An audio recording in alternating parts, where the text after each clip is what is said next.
Welcome to the final show in the Sligo Style series, our last chance to really get into the playing of Sligo Style. So far we touched on the importance of balancing rhythm using ornamentation, variation, allowing the tune room to breathe, getting a rhythm and flow in the tune, and also the importance of bringing expression to the music. We've looked at bowings, fingerings, dynamics, etc. Today I'll be bearing all of that in mind and looking for some pearls of wisdom from Seamie O'Dowd. A bit like me, Seamie has turned his hand to lots of different types of music. He's probably well known as a rock and blues man, playing guitar as he is for his fiddle playing. Seamie grew up immersed in traditional music. His mum Sheila and dad Joe were both well-known fiddlers, and a stream of legendary Irish traditional musicians flowed in and out of their door. Seamie himself said a session in their house could go on from 8 o'clock in the morning till 8 o'clock the following morning. Over the previous three programmes, I've learned Martin Wynn's Number One, The Dairy Maid, and Miss Monaghan's with Seamie. I got a taster of lots of different tunes in the O'Dowd Sligo style. Just like a good session, things were fast and furious, and the music ebbed and flowed in all directions. So grab your fiddle, take a deep breath, and get ready. I was just to get it to the Sligo thing that we came here to talk about. I was just thinking there about Coleman's version of the Star of Munster. Yeah. Michael Coleman's version of the Star. Now the Star of Munster you'd know as a kind of an A minor.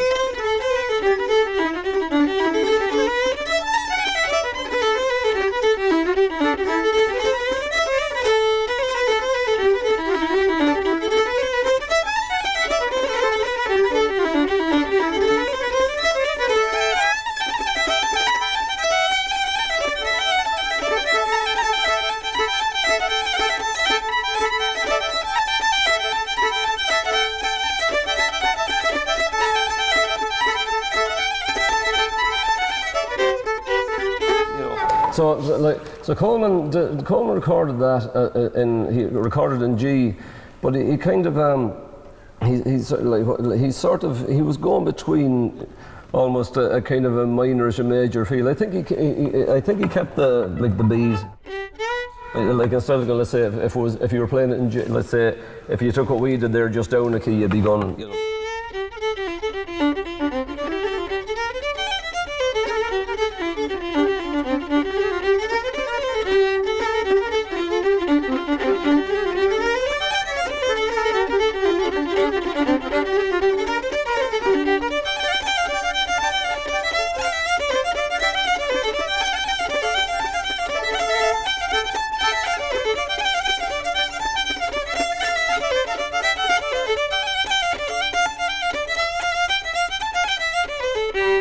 It's lovely in that key, you know, it's nice in that key. Yeah. But then, like, Coleman kind of majored it, but he didn't totally major it. I think he did something like this.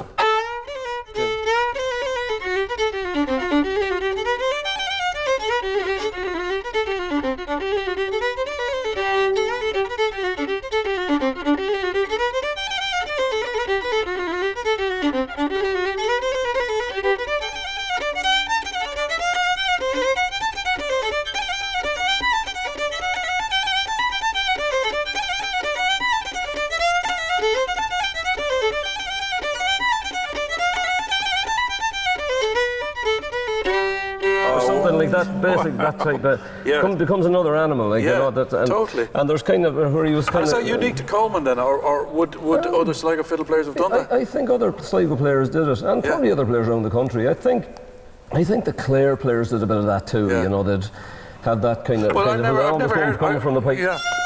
They almost had a quarter tone. You know, and some people, I think some people mistook them when, you know, when they came across an older player, they thought he was playing a bum note or something like that. But he was doing it in the same place every time. So it was like, and there is definitely, like, that's you blues. know, I tried to represent it as best I could there, but you get there, it's blues exactly. Like there's a bit of a cry, a bit of a resonance in it, like, and sometimes a wee bit of a cry, which we all need from time to time. You know, that kind of, you know, whether you play. Yeah, exactly. You know. So there's kind of, you know, so that I think that's what I think Coleman had that. Like there was a kind of, I think, and it was something that probably attracted people to his music. It's kind of just some of the tunes, just a tinge of sadness in them, and I think it's just that's related to the whole story of an immigrant, really. You know, that kind of that there were hard times. You know. Well, I was talking to Declan Folan yesterday about the individuality when you're playing a tune. For example, the wildness that you're putting in when you're playing on your own. And yet, when you're playing in a Cayley band or you're playing with a group of people, you kind of your conformity. You have to conform to the bare bones of the tune. Oh, you know, but we had there was a Cayley band that I think I was with them for maybe the first year of their life. There was a band called the Roisin Cayley band, which sort of came out of Garchi. Myself and my mother. And Philip Duffy was actually involved in it as well. I think it's quite a while ago. Declan would be still quite, you know, he was, I remember even at that, Declan was playing great at that time, but I think he was still coming on stream a bit. Like, but there was James Murray, Jimmy Murphy, there was PJ Hernan from Galway, kind of sort of a Sligo man at this stage, but he's here a long time. Pat Sweeney's on the banjo, Aidan McGowan, on the piano, who's Aidan's father, is a man called Ted McGowan. You've probably heard of Ted McGowan, As you can see, this music has been part of Seamie's life for as long as he can remember. And we got to talking about Piper's influences on Sligo music and how tunes are played. Includes something that can be heard in the Sligo style, using a quarter note or a bend. And you know, you would think it was a mistake until you realise that it was very much an integral part of the tune. That brought me to the tune Trip to Sligo, a Coleman tune, which strangely enough seems to be commonly played by Sligo players in a version different to that recorded by Coleman. You know, you'll rarely talk about Sligo music without talking about Ted McGowan. There's McGowan's in this book, The Trip to Sligo, isn't there? There's probably Ted's brother, Tommy McGowan, is probably in that, And but Ted would be a major driving force in terms of his pub for. Here's an interesting thing. This book is called Trip to Sligo. Yeah, right? And it's a great book. In fact, when I was in Dublin, I used to live in Dublin. I grew up in Dublin. Before I came down to Sligo, I picked this up in McCullough Piggott's. Yeah. And I saw the book and I said, "God, that's a lovely book, Trip to Sligo, and great tunes in it." And I took it up and I started learning the tunes, and I thought, there's an awful lot of music going on in Sligo with all these players that are in it. They're all alive at the time. This is 1980. I'll go down. So I came to the Fla in 1989, and some of the players were in it. This is before 1990. I came down to the Fla, and I noticed that Trip to Sligo is Michael Coleman tune, famous Michael Coleman tune, and it's not in the book. That's interesting, isn't it? Interesting. Yeah. And what that more interesting is there's two versions of it. Michael Coleman, who is the granddaddy of them all from Sligo in many ways, plays the tune, and he plays it on his record in New York, and he plays a different version than most Sligo players play. Can you explain that to me? I wasn't born that time, so it's hard. It's hard to say. But because I was listening to it there only recently. There was I learned the Trip to Sligo. I sort of associated with me. It's just my own mental association would be with my father. Yeah. But obviously, it's a well-known tune. Like, would your dad taught you the tune? My dad. I think I learned it from him. He was the first guy I heard playing it, and he did that kind of. He's kind of. I think that just to get to the bare bones of the, I suppose.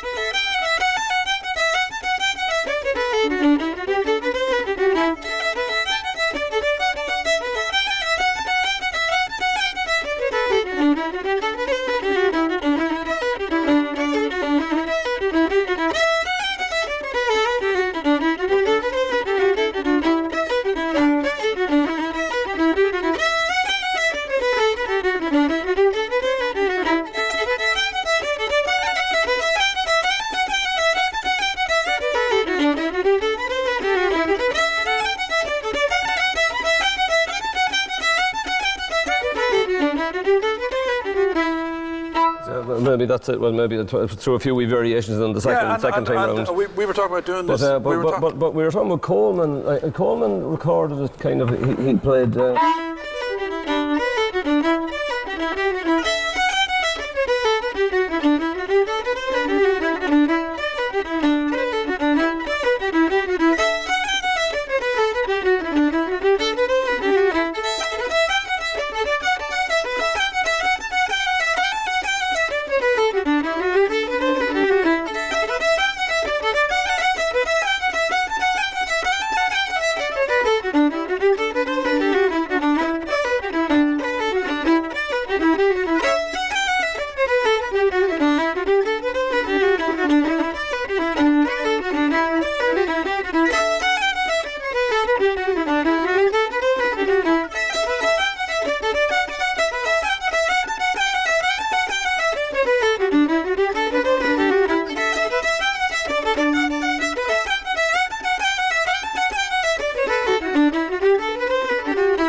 second part was the same, I think.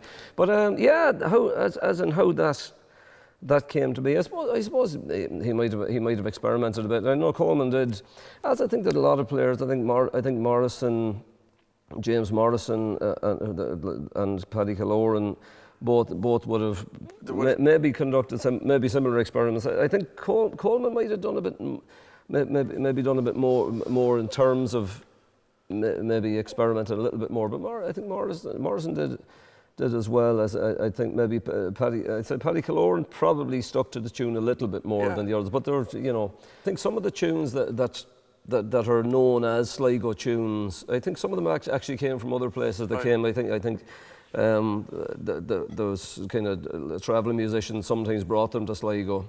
Right. And but to find out what is exactly a Sligo tune, some things can take a bit of searching. But there was one tune I think it might be good to have a play of, because it is definitely a Sligo tune. It was written by a man in Quarryfield. That's a tune called Jenny's Chickens, and it's become part of the national repertoire. So we'll give it a go. Yeah. So.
We're talking about this tune, Jenny's Chickens. Jenny's Chickens, yeah. That's it was one of the first tunes I can remember.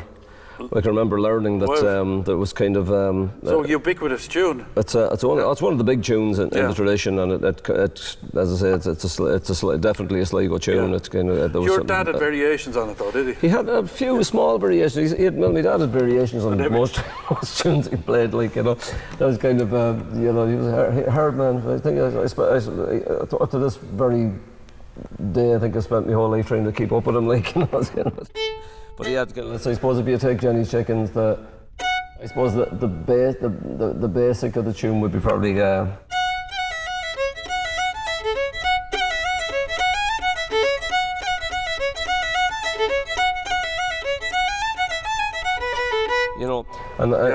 had a kind of a thing where he did on the, I tend to associate with him anyway that he kind of.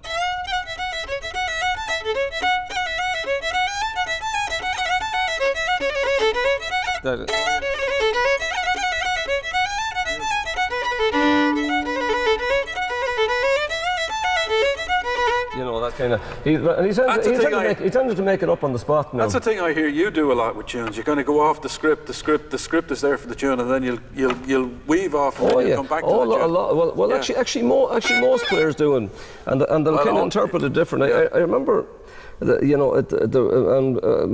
mother also would do that. Like she probably, I think my mother would do it maybe more subtly than my father would do it. Show me that again a bit slower. Oh yeah. Pick it up oh yeah.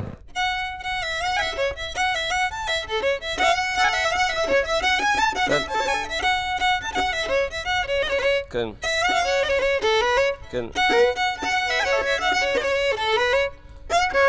Yeah, that's it. So it was almost like doing that thing goes around the thing.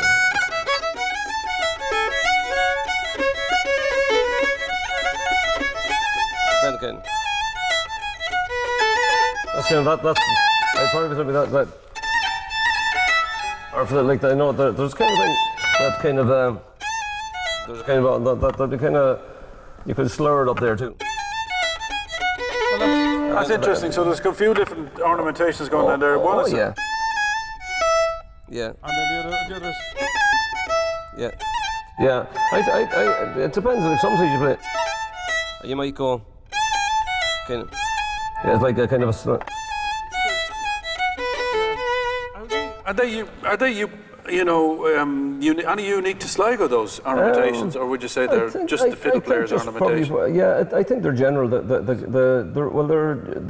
generally happen in. I think in the kind of like the Galway players was like a Paddy Fahey would you were saying, and they're unique to instruments, as well, and it's a kind of a piper's thing as well, isn't it? I think that's very much well. I think all of those tunes as we know them there, quite a lot of it like piping has informed an awful lot of what's played on every instrument really. Yeah. And then I think Michael Coleman learned a lot of stuff from a piper. I think he used to come up from Galway called Johnny Gorman. And, you know, like there's been obviously there's been variation and they've evolved it. Nearly responds to that in a way too. And I think it's interesting. I think music also instruments respond to each other. For example, a fiddle player playing with a flute player, you play in a different way if you're playing along to a flute player than if you're playing to a box player. Absolutely, and I think that's part of what I think if you were trying to get into what gives Sligo playing, whatever distinctions it has, the characters it has, is that flute playing was quite strong in Sligo and still remains quite strong. Yeah. And I think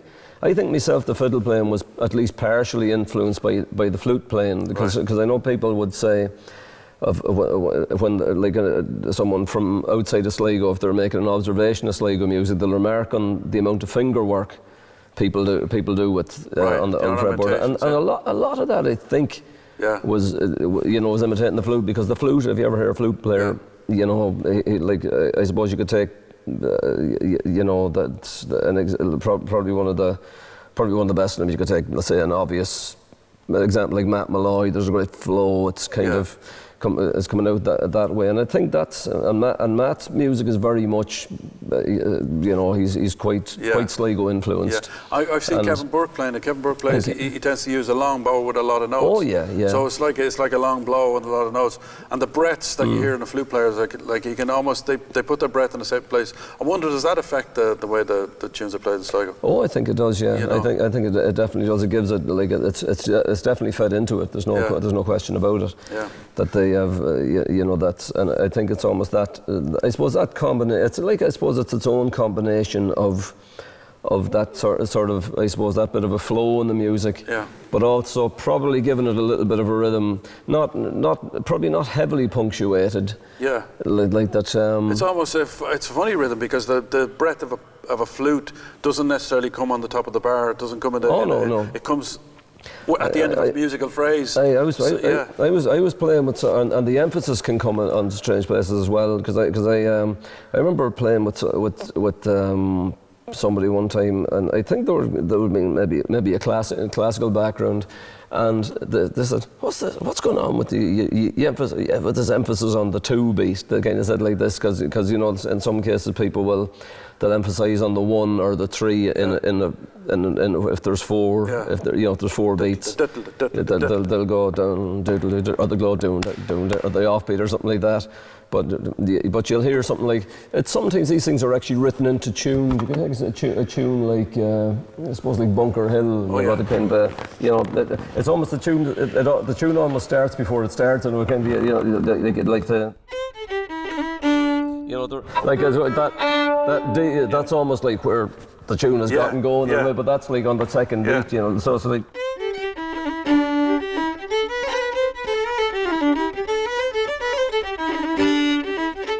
So it's kind of you know, it's just that part of the tune. It's almost announcing itself in a way or something. We'll just play it once over for the practice.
You know, and you know, it's there when we were talking about little changes happening in tunes.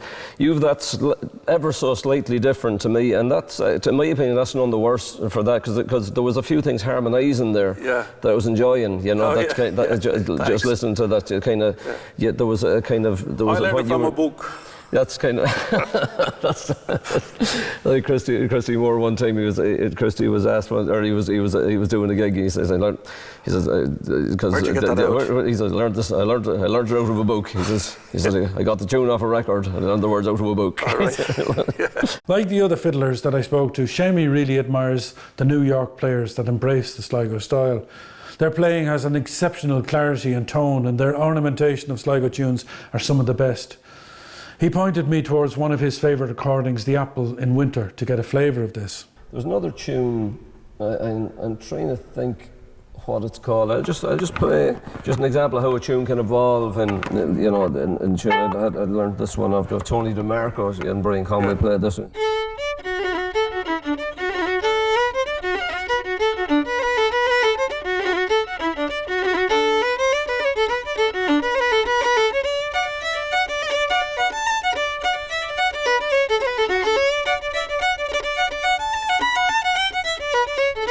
If you're talking about ornamentation, there's a kind of a thing where I kind of associate with the kind of New York, McGann, that kind of New York style, kind of a, there'd be kind of,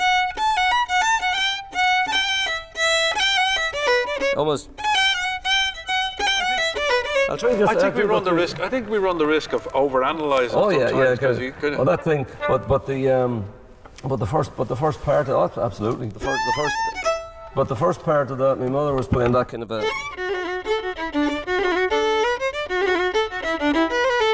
Just a, you know.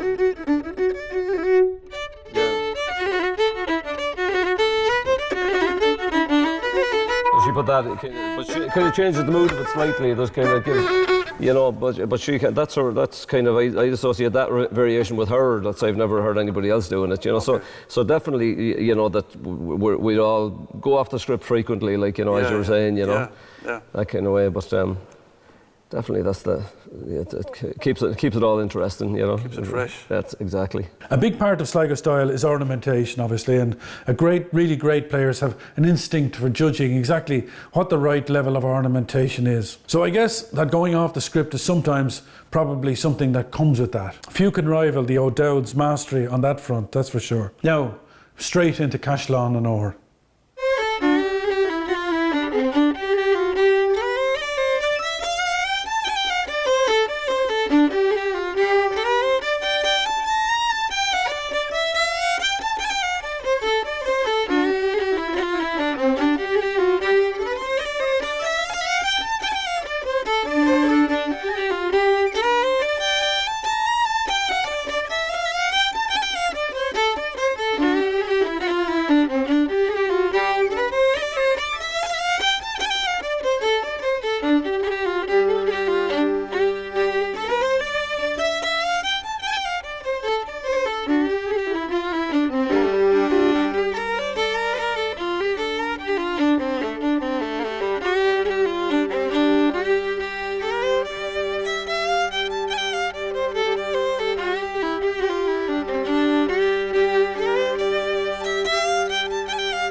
So that's it for my trip through Sligo Style. I've just dipped a toe into this great well of tradition. The journey has certainly deepened my appreciation of one of the great fiddling traditions. I'm a little closer to an answer to the question, what is Sligo Style? These encounters I've had with the Sligo master fiddlers has certainly been an unforgettable experience, and I hope you feel the same way. For master fiddlers, variation and improvisation to enhance the tune, making sure that you leave room for the essence of the tune. As the great Kerry musician Seamus Begley once said to me, learn the tunes you love. Repertoire, repertoire, repertoire. I'm really honoured to have been able to sit with these passionate fiddlers over the last few days, and I hope you have too. Keep on fiddling.